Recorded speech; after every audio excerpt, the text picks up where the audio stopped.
आज के लेक्चर में हम बात करेंगे कि हम कार्डियोजेनिक शॉक को ट्रीटमेंट कैसे देते हैं। डायग्नोसिस के बारे में हम पहले लेक्चर में बात कर चुके हैं। इस लेक्चर में हम बात करेंगे ट्रीटमेंट। ट्रीटमेंट जो कार्डियोजेनिक शॉक की होती है, इसको हम कुछ पार्ट्स में डिवाइड करते हैं। जैसे हमारे पास कुछ जनरल मेजर्स होते हैं।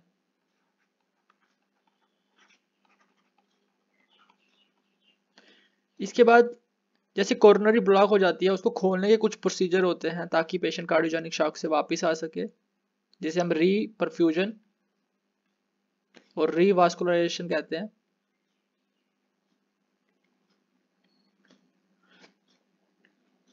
इसके बाद हमें कुछ दवाइयाँ देनी होती है जिससे पेशेंट का बीपी बढ़ सके और पेशेंट कार्डियोजेनिक शॉक से बाहर आ सके। तो दवाइयाँ जैसे कि वेजोप्रेसर आता है और आइनोट्रॉप आते हैं।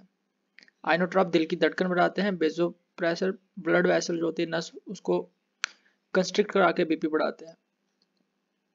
इसके बाद कुछ स्पेसिफिक ट्रीटमेंट आता है, जैसे कि हमने राइट वेंट्रिकल को थोड़ा अलग से ट्रीटमेंट करना होता है। वैसे कुछ वैल्व की पैथोलॉजी आती है, उसके रिलेटेड थोड़ा अलग से ट्रीटमेंट रहता है। और मायोकार्डाइटिस की ट्रीटमेंट भी हम देखेंगे। मायोकार्डाइटिस में जख्म हो जाते हैं, इन्फ्लेमेशन हो जाती है हार्ट में। सबसे पहले देखते हैं जनरल मेजर्स में हम क्या क्या करेंगे। चलो इसको लेके चलते हैं। जनरल मेजर्स में हम ये जो हमारा जनरल मेजर्स है, इसमें हमारा एक एम रहता है कि हमने बीपी को बढ़ाना होता है। ये हमारा एम रहता है, बीपी को बढ़ाना, ताकि अगर बीपी बढ़ सके तो जितने भी टिश्यू हैं जिनको ऑक्सीजन चाहिए होता है, उनको अच्छे से ऑक्सीजन मिल सके, अच्छे से ब्लड मिल सके। तो बीपी बढ़ाना हमारा एक एम रहता है। इसके अलावा हमारा बीपी कितना रखना होता है, सिस्टोलिक ब्लड प्रेशर हमारा टारगेट रहता है 90 मिलीमीटर ऑफ मर्करी। इतना हमने प्रेशर रखना होता है बीपी बढ़ा के, ताकि सिस्टोलिक ब्लड प्रेशर 90 तक पहुंच सके। इसके अलावा एक मेन आर्टरी प्रेशर होता है, मेन आर्टरी प्रेशर, इसको हमने रखना होता है 60 टू 65 मिलीमीटर ऑफ मर्करी।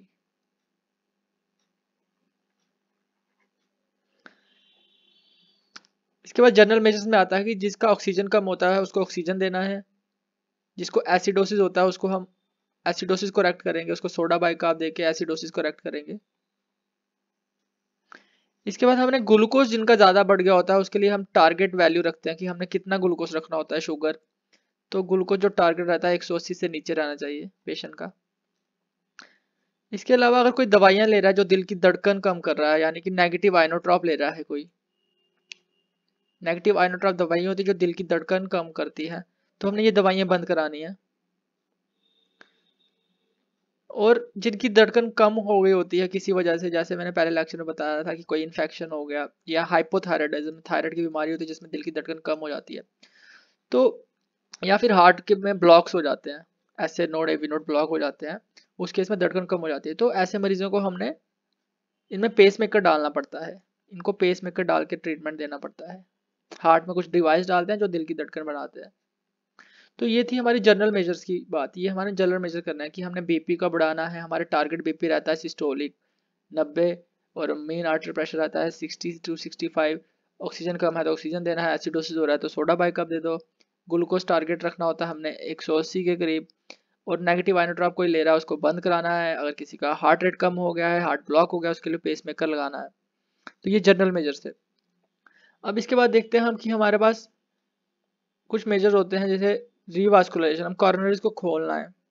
इसके बारे में मैंने बताया है कि रीपरफ्यूजन करना है। तो रीपरफ्यूजन करने से क्या होता है कि ये अगर सपोज करो ये हमारा हार्ट है, ये हार्ट है,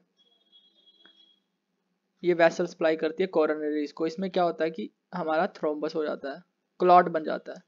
तो इस क्लॉट को निकालते हैं हम फीमोरल आर्टरी या रेडियल आर्टरी से जाके, जो भी है। तो यहाँ पे पीसीआई करते हैं हम, ये कार्ड क्लॉट रिमूव करके यहाँ स्टंट डाल देते हैं ताकि ब्लड फ्लो मेंटेन रहे। हार्ट को ब्लड मिलता रहता है। तो इससे क्या होता है कि अगर परफ्यूजन जो होता है या रीवास्कुलराइजेशन प्रोसीजर जो होता है, इसे करने से क्या होता है कि अगर हम जल्दी से जल्दी कर दें, जितना जल्दी हो सके, जैसे कि आज पेशेंट आया हार्ट अटैक में, तो हम जल्दी से जल्दी अगर उसका रीपरफ्यूजन करते हैं तो उससे क्या होगा कि मोर्टेलिटी कम हो जाती है, मतलब डेथ होने का रिस्क कम हो जाता है। तो ये देखा, ये काफ़ी बेनिफिट मिलता है मोर्टेलिटी रिडक्शन में, इट रिड्यूसेस द मोर्टेलिटी। दूसरा है कि अगर किसी को ये सपोज ये वेसल ब्लॉक है, ये तो हमने रिमूव कर दिया। अगर सपोज करो किसी को इतना बड़ा थ्रोम्बस है या फिर बहुत सारी वेसल्स में थ्रोम्बस है, ऐसे ऐसे ऐसे करके थ्रोम्बस है, तो हम क्या करते हैं कि इसको बाईपास ही कर देते हैं। हम ये वाले क्लॉट को ऐसे ही रहने देते हैं, हम आगे से कुछ ग्राफ्ट लेते हैं, तो ग्राफ्ट जो ऐसे कनेक्ट करके हम यहाँ लगा देते हैं। यहाँ से ब्लड फ्लो जो होता है वो यहाँ पे चले जाता है। ये हम तब करते हैं जब ट्रिपल वेसल डिजीज होती है, जिसे कहते हैं, इस प्रोसीजर को जो मैंने बाईपास कहा, तो इस प्रोसीजर का नाम होता है कोरोनरी आर्टरी बाईपास ग्राफ्टिंग। तो हमने ग्राफ्ट लगा देना है, और ग्राफ्ट ऐसा लगाना है कि जो वेसल जो अक्लूड हो गई होगी, यानी मल्टीपल वेसल्स अगर ब्लॉक हो गई होगी, तो हम सब में तो रिपरफ्यूजन नहीं कर पाएंगे, इसलिए हम कॉर्नर आर्टरी बाईपास ग्राफ्टिंग कर देते हैं। तो ये ज़्यादातर हम देखते हैं जब ट्रिपल वेसल डिजीज होता है। ट्रिपल मतलब 3 कॉर्नरीज ब्लॉक हो गए, ट्रिपल वेसल डिजीज।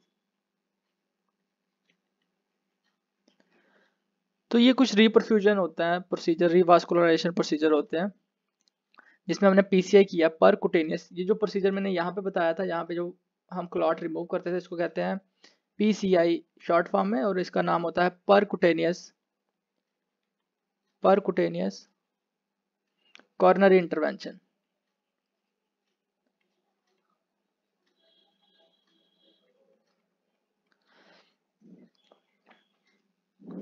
अब इसके बाद हम बात करते हैं कि अब क्या वेसोप्रेसर दवाइयाँ होती है, और आयोट्रॉप के बारे में थोड़ा बात करेंगे।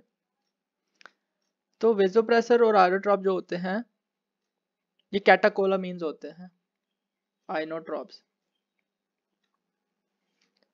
जैसे कि एग्जांपल दे दूं मैं, नॉरएपिनेफ्रिन हमारे पास होता है, इसके बाद डोपामीन होता है, और डोबुटामीन होता है, डोबुटामीन।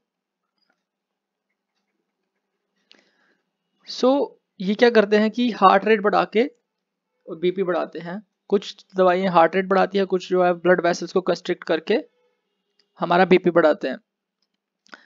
तो लेकिन इसको अगर हम ज़्यादा डोज में अगर देखते हैं कि अगर हम इसको ज़्यादा डोज में दे दें तो हार्ट रेट इतना ज़्यादा बढ़ जाता है, उससे लेकिन दिक्कत हो जाता है, क्योंकि अगर हार्ट रेट बढ़ गया तो हार्ट जो है ऑक्सीजन भी ज़्यादा कंज्यूम करेगा, तो उसको ऑक्सीजन रिक्वायरमेंट बढ़ जाएगा, और उससे क्या होगा कि जो ऑलरेडी उसको हार्ट को ब्लड सप्लाई ऑक्सीजन नहीं मिल रहा था, उसको और ऑक्सीजन चाहिए होगा, तो उससे और ज़्यादा दिक्कत हो जाएगा। तो इसको जब भी स्टार्ट करना है, हमने चाहे नॉरएपिनेफ्रिन, डोपामीन, डोबुटामीन, इसको हम लो पॉसिबल डोज में स्टार्ट करते हैं, क्योंकि देना तो है ही हमें, क्योंकि हार्ट जो है वो पंप करना कम कर गया है, तो हम उसको डोज देंगे, इतना ज़्यादा नहीं देंगे ताकि उसकी डिमांड ज़्यादा ऑक्सीजन की ना बढ़ जाए, तो हम लो पॉसिबल डोज में देते हैं।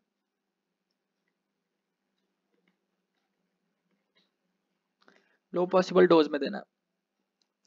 और इनसे एक साइड इफेक्ट और देखा गया कि अरिथमिया करा देते हैं, तो इसका भी ध्यान रखना है। और इसमें सबसे पहले कौन सी दवाई स्टार्ट करते हैं, हम नॉरएपिनेफ्रिन स्टार्ट करते हैं।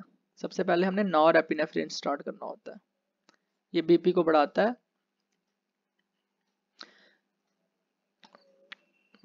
अब हम देखते हैं कि स्पेशल ट्रीटमेंट क्या होता है। जैसे राइट वेंट्रिकल में अगर इन्फेक्शन हो जाए, ये हमारे चैम्बर्स बनाता हूँ मैं पहले। सपोज ये हमारा हो गया राइट एट्रियम, ये हो गया लेफ्ट एट्रियम, और इन दोनों के बीच में हो गया मिट्रल वेल्व, इसके नीचे हो गया लेफ्ट वेंट्रिकल, ये सेप्टम हो गया इंटरवेंट्रिकुलर सेप्टम, और ये होगा ट्राइकस्पिड वेल्व, और इसके नीचे हो गया हमारा राइट वेंट्रिकल। अगर सपोज करो इसका इन्फेक्शन हो जाए, नॉर्मली हम कार्डियोजेनिक शॉक जो होता है, उसमें हम आईवी फ्लूइड नहीं देते हैं, क्योंकि हार्ट काम नहीं कर रहा होता है, और उससे क्या होता है कि ये हमारा हार्ट होता है, हार्ट के पीछे लंग्स होते हैं। जब हार्ट काम, लंग का जितना भी ब्लड होता है वो हार्ट में आता है, और लंग में फ्लूइड कहाँ से आता है, ये राइट वेंट्रिकल से आता है, यहाँ से, और लंग अपना फ्लूइड फॉरवर्ड कहाँ भेजता है, हार्ट में भेजता है। तो नॉर्मली क्या होता है कार्डियोजेनिक शॉक में कि फ्लूइड यहाँ पानी जो है छाती में कलेक्ट हो जाता है, फेफड़ों में कलेक्ट हो जाता है। तो नॉर्मली अगर किसी को हम कार्डियोजेनिक शॉक के पेशेंट को फ्लूइड देते हैं, सपोज करो इसका लेफ्ट वेंट्रिकल जिनका फेल हो गया होता है, उसको अगर हम फ्लूइड देंगे तो ब्लड जो है हार्ट से बाहर नहीं निकलवाता है, लेफ्ट वेंट्रिकल की बात कर रहा हूँ मैं, तो ब्लड जो है वो पीछे फेफड़ों में कलेक्ट हो जाता है, तो सांस लेने में दिक्कत होता है। कार्डियोजेनिक शॉक में फ्लूइड हम नॉर्मली नहीं देते हैं। लेकिन अगर किसी का राइट वेंट्रिकल अगर इन्फॉक्शन हो जाए, यानी कि इसका इन्फॉक्शन हो जाए, तो इसका काम क्या था कि इसका काम फेफड़ों में ब्लड भेजना था, इसका काम फेफड़ों में ब्लड भेजना था। लेफ्ट वेंट्रिकल काम होता है फेफड़ों से ब्लड बाहर निकालना, लेकिन इसका काम है फेफड़ों में ब्लड बाहर भेजना, फेफड़ों में ब्लड भेजना। सो अगर इसमें कम हो जाए, इसमें हम फ्लूइड देना पड़ता है, क्योंकि अगर हम इसमें फ्लूइड देंगे तो इसमें कोई रिस्क नहीं होगा कि फेफड़ों में ज़्यादा उतना नहीं बढ़ेगा, लेकिन अगर इसमें अगर फ्लूइड दे देंगे, ये काम ही नहीं कर रहा तो पीछे ब्लड कलेक्ट होता जाएगा फेफड़ों में, तो उससे ज़्यादा रिस्क रहता है कि फेफड़ों में पानी भर जाए। तो राइट वेंट्रिकल जब इन्फेक्शन होती है हम फ्लूइड देते हैं, और फ्लूइड हम इतना ज़्यादा ना दे दें कि ये जो होता है ये हमारा इंटरवेंट्रिकल सेप्टम होता है, ये इधर को चला जाए। अगर ये इधर को चला गया इंटरवेंट्रिकल सेप्टम तो ये लेफ्ट वेंट्रिकल दब जाएगा। अगर ये दब गया तो ये बाहर, इसका काम होता है बाहर ब्लड फेंकना, बाहर जो टिश्यूज को चाहिए होता है, तो वहाँ ब्लड नहीं पहुंचेगा। तो इस चीज़ का ध्यान रखना है। फ्लूइड तो हमने राइट वेंट्रिकल इन्फेक्शन में फ्लूइड ही देना होता है, इंपॉर्टेंट चीज़ है। और उसके साथ फ्लूइड इतना ज़्यादा ना दे दें कि लेफ्ट वेंट्रिकल कंप्रेस हो जाए, उसका ध्यान रखना है। तो ये होगी बात हमारी राइट वेंट्रिकल की। राइट वेंट्रिकल इन्फेक्शन जब होता है तो फ्लूइड एक इंपॉर्टेंट रोल प्ले करता है। उसके बाद हम बात करते हैं, और मैं एक चीज़ और बता दूंगा, जो राइट वेंट्रिकल का जो हार्ट अटैक होता है वो सिर्फ 5% केस में होता है, सिर्फ 5% केस में राइट वेंट्रिकल इन्फेक्शन होता है। अब इसके बाद कुछ वेल्व की बीमारी होती है, वेल्व, उसके बारे में बात करते हैं। वेल्व में क्या दिक्कत हो जाता है, उसको कार्डियोजेनिक शॉक में कैसे ट्रीट करते हैं। ये जैसे डायग्राम बनाता हूं मैं, ये इंटर आर्टरी सेप्टम, ये राइट एट्रियम आ गया, ये राइट, ये लेफ्ट एट्रियम आ गया, और इनके बीच में जो होता है इंटर आर्टेरियल सेप्टम होता है, और ये ट्राइकस्पिड वेल्व आ गया, ये इंटर वेंट्रिकुलर सेप्टम, वेंट्रिकल के बीच में, ये राइट वेंट्रिकल आ गया, ये मिट्रल वेल्व आ गया, और ये आ गया लेफ्ट वेंट्रिकल। तो ये रहा हमारा मिट्रल वेल्व की अगर कोई पैथोलॉजी हो जाए तो क्या होता है, मिट्रल वेल्व कभी कभी रिगर्जिटेशन रीजन, अगर हम बात करें कि मिट्रल रिगर्जिटेशन, मैंने बताया था काजेज में एक मिट्रल रिगर्जिटेशन भी आता है कार्डियोजेनिक कॉज में। उसमें क्या होता है कि जो वेल्व होते हैं वो इधर को चले जाते हैं, क्योंकि जब राइट वेंट्रिकल इन्फार्क्शन हो रहा है यहाँ का प्रेशर जो होता है वो ज़्यादा बढ़ जाता है, उसकी वजह से वेल्व जो होता है वो पीछे को चले जाते हैं, तो ये वेल्व ऐसे हो जाते हैं, ऐसे। तो हमने इसको ट्रीटमेंट कैसे करना है, तो हम इसको ट्रीटमेंट ऐसे करेंगे कि यहाँ से निकलता है हमारा अयोर्टा, निकलता है जो ब्लड वेसल्स होती है, जो बाकी टिश्यूज में ब्लड सप्लाई करती है। तो हम इसका प्रेशर कम कर सकते हैं, यहाँ पे हम एक डिवाइस लगा के, जिसे हम कहते हैं IABP, intra aortic balloon pump होता है, इंट्रा एयोटिक बैलून पंप।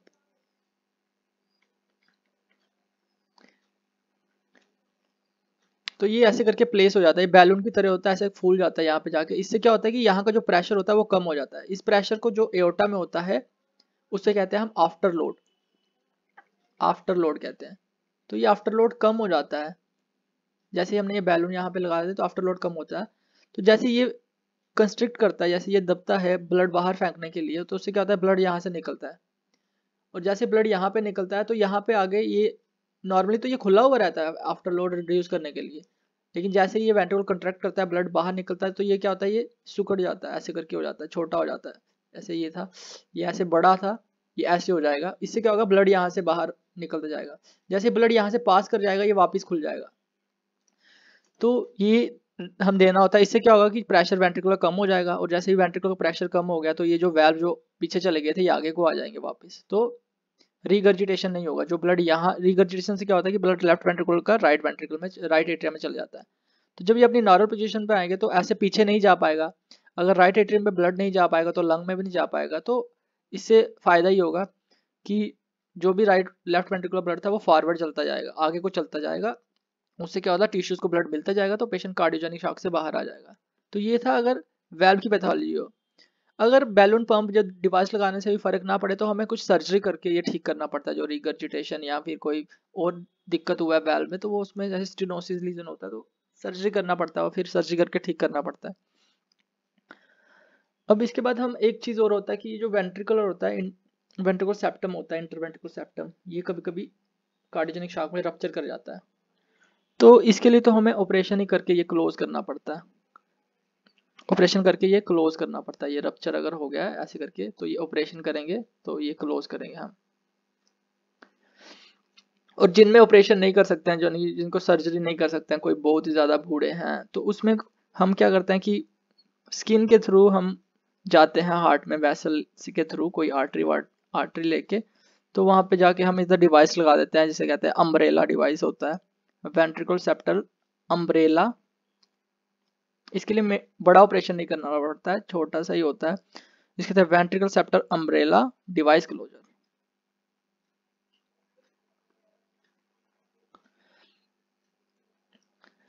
इसके बाद हम बात करेंगे कि मायोकार्डाइटिस अगर की हो जाए। मायोकार्डाइटिस होता है इन्फ्लामेशन मायोकार्डियम में, हार्ट की लेयर होती है मायोकार्डियम, मायोकार्डाइटिस। अब मायोकार्डाइटिस में क्या करते हैं हम, मायोकार्डाइटिस का मैनेजमेंट जो है वो ऐसे ही सेम रहता है, तो जैसे किसी को हार्ट अटैक हो गया, उसमें ऑक्सीजन देना हमने, फिर एस्प्रिन देना है, मॉर्फिन देना है, पेन किलर्स देने हैं, तो ट्रीटमेंट ऑलमोस्ट सिमिलर रहता है। बट इसमें एक एडिशनल चीज़ याद रखनी है कि इसमें जो इन्फ्लेमेशन होती है उसको कम करना है, तो उसे कैसे कम करेंगे। आइटस मीन्स इन्फ्लेमेशन, तो इन्फ्लेमेशन कम करने के हमारे दवाइयाँ आती है, जिसे कहते हैं हम इम्यूनोसप्रेसिव एजेंट। हमने उसकी इम्यूनिटी सप्रेस करनी है, इम्यूनोसप्रेसिव एजेंट देते हैं इसमें, जैसे स्टीरॉयड हो गया वो दे देना है। तो अगर इससे भी ट्रीटमेंट ना हो तो हमें डिवाइसेस लगाने पड़ती है, जैसे बताया था मैंने कि हार्ट को पंप करा सके, जिसे कहते हैं मैकेनिकल सपोर्ट डिवाइसेस देने पड़ती है। मैकेनिकल, ये रिफ्रैक्टरी केस में अगर दवाइयों से फर्क ना पड़े तो मैकेनिकल सपोर्ट डिवाइसेस आती है, वो लगा देनी है। सो एक बार फिर से देख लेते हैं हमने क्या क्या ट्रीटमेंट दिया। तो सबसे पहले ट्रीटमेंट हमने दिया कि हमने इसका जनरल मेजर्स होते हैं, जिसमें हमने बीपी का टारगेट रखना होता है, एसिडोसिस ठीक करना है, शुगर ठीक करना है, और दवाइयाँ बंद करानी है जो हार्ट के लिए नुकसानदायक है। इसके अलावा हमने इसका वैसल खोलना है कॉर्नरी एंजियोग्राफी करके।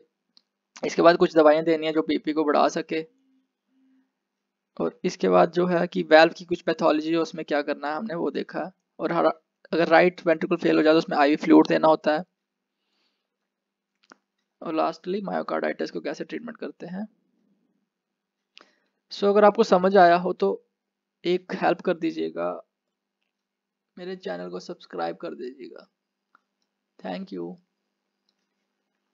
और कीप स्माइलिंग स्माइलिंग।